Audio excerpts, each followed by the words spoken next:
C'est dans la lumière, venir vers la lumière, aimer la lumière et se placer dans la lumière. Encore une petite illustration. Un enfant se promenait avec sa maman dans une grande cathédrale.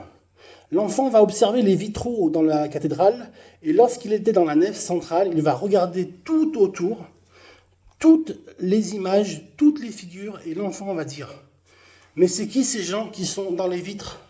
Ce sont les saints ?» L'enfant ne répond rien. Après un petit moment, l'enfant dit « Ah, c'est des gens qui laissent passer la lumière. C'est des gens qui laissent passer la lumière. Amen. » Quelle réponse intéressante. Les saints, ce sont les gens qui laissent passer la lumière. Ce sont des gens qui sont transparents, où il y a tout ce qui est clair en eux.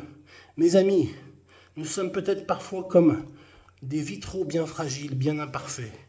Mais nous pouvons toujours laisser passer la lumière au travers de nos vies pour que les gens puissent se réjouir à la lumière qui passe par nos vies et qui leur donne une image, celle du Créateur de toutes choses, celle de l'exemple qui est correct et qui est bon, l'exemple qui est bon et qui est correct à suivre.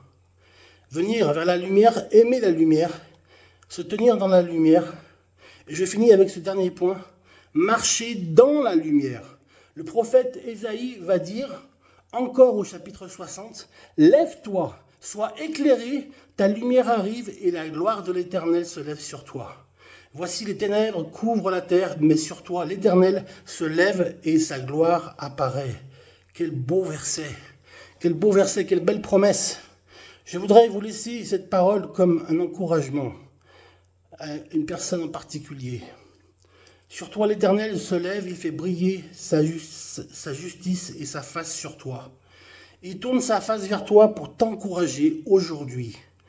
Non seulement nous devons nous tenir dans la lumière pour laisser cette lumière nous pénétrer finalement et laisser transparaître la vie de Dieu en nous et au travers de nous. Mais il faut aussi marcher dans la lumière parce que la lumière est une puissance. La lumière est une puissance. Jésus a dit « Je suis la lumière du monde ». C'est une énergie et la vie de l'Esprit est une énergie. La vie de Dieu qu'il vous donne est une énergie, est une puissance qui libère, qui sauve, qui guérit.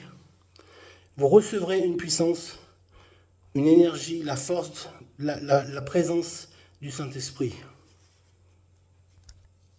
Mes amis, dès maintenant, n'attendez pas que Dieu vous bénisse. Il vous donnera toujours les moyens de faire sa volonté. Marchez dans la lumière de Dieu.